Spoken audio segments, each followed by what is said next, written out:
Picture this. You've been eating less, moving more, doing everything the textbooks say you should do. But the scale won't budge. Maybe it even goes up. And every time you look in the mirror, you start wondering if there's something fundamentally broken inside you.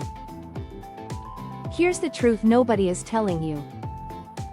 There probably is something going on inside you. But it's not your fault, it's not your willpower, and it's definitely not your metabolism being lazy. It's your hormones. And today, we're going to talk about exactly why they're working against you and what you can actually do about it. Let's start with the hormone most people have heard of but completely misunderstand. Insulin.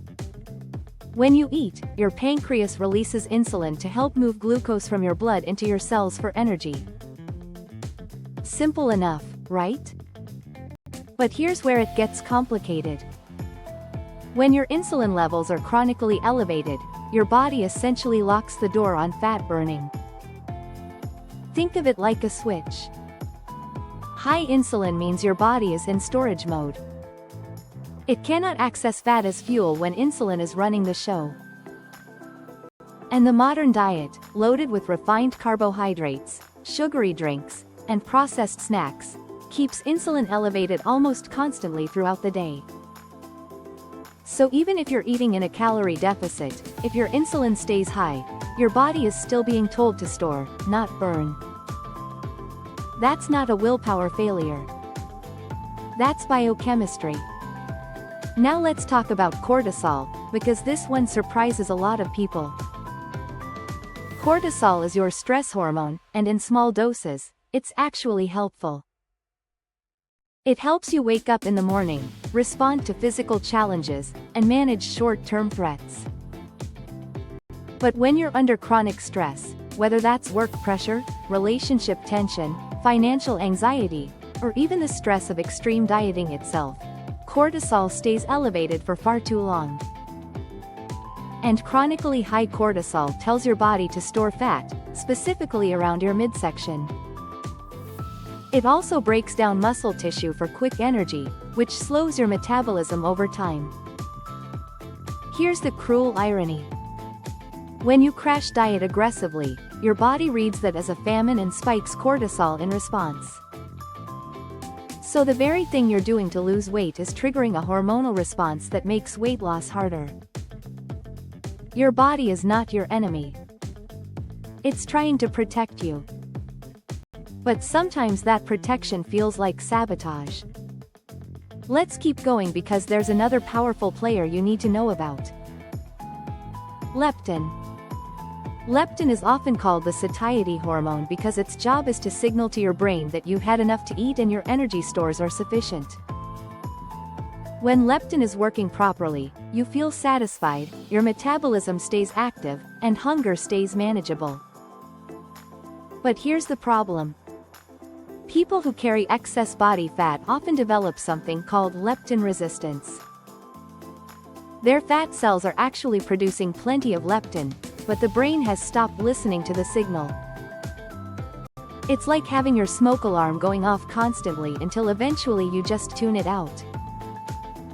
The brain thinks you're starving even when you're not, so it ramps up hunger, slows metabolism, and pushes you toward overeating. And the more processed food you eat, the worse leptin resistance tends to get. This is why people can feel genuinely ravenous even after consuming a huge calorie-dense meal that should have satisfied them completely. On the other side of that coin is ghrelin, the hunger hormone. Ghrelin rises before meals to signal that it's time to eat, then drops after you've eaten. Sounds straightforward. But research consistently shows that sleep deprivation causes ghrelin to spike significantly. When you don't sleep enough, you wake up hungrier than usual, you crave higher calorie foods, and your body becomes less responsive to the feeling of fullness. This is a brutal combination. And in a culture where most people are chronically underslept, this hormonal shift is driving overeating on a massive scale. So before you beat yourself up for that late-night snack raid, Ask yourself, when was the last time you actually got a full 8 hours of sleep? Now we need to talk about thyroid hormones, because these are absolutely central to your metabolic rate. Your thyroid produces hormones that regulate how fast or slow your cells burn energy. When thyroid function is optimal, your metabolism hums along efficiently. But when the thyroid underperforms, a condition called hypothyroidism, everything slows down. Weight gain happens even with careful eating. Fatigue sets in. Brain fog becomes a daily companion. And the frustrating part is that thyroid dysfunction is incredibly common, particularly in women, and it's frequently underdiagnosed because standard testing doesn't always catch subclinical issues that still affect how you feel and how you burn energy. And then there are the sex hormones.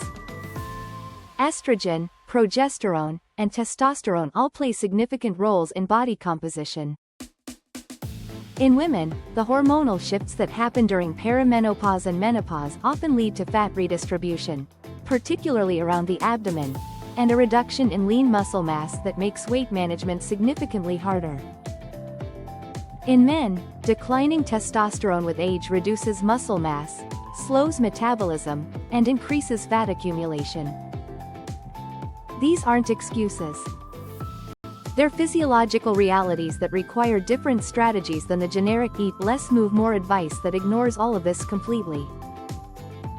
So what can you actually do with all of this information?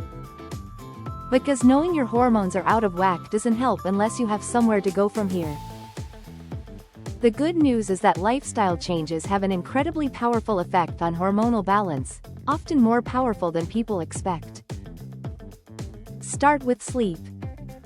This is non-negotiable.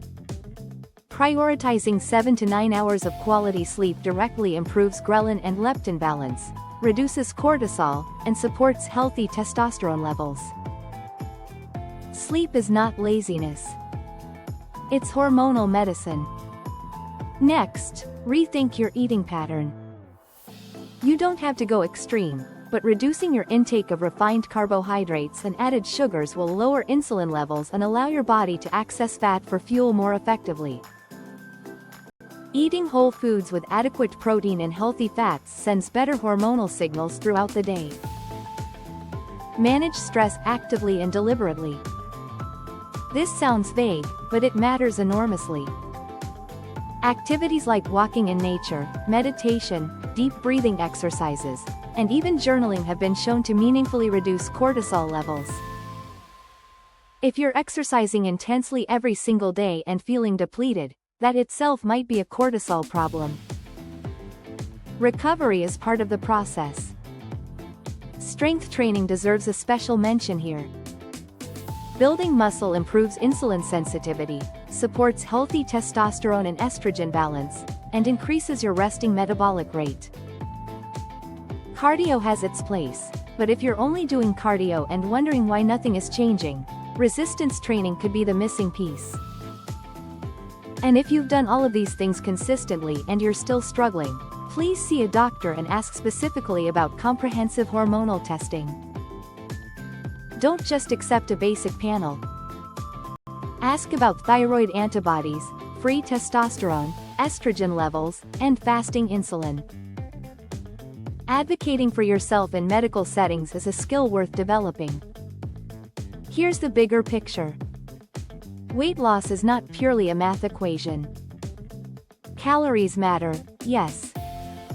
But the hormonal environment inside your body determines how your body interprets and responds to those calories.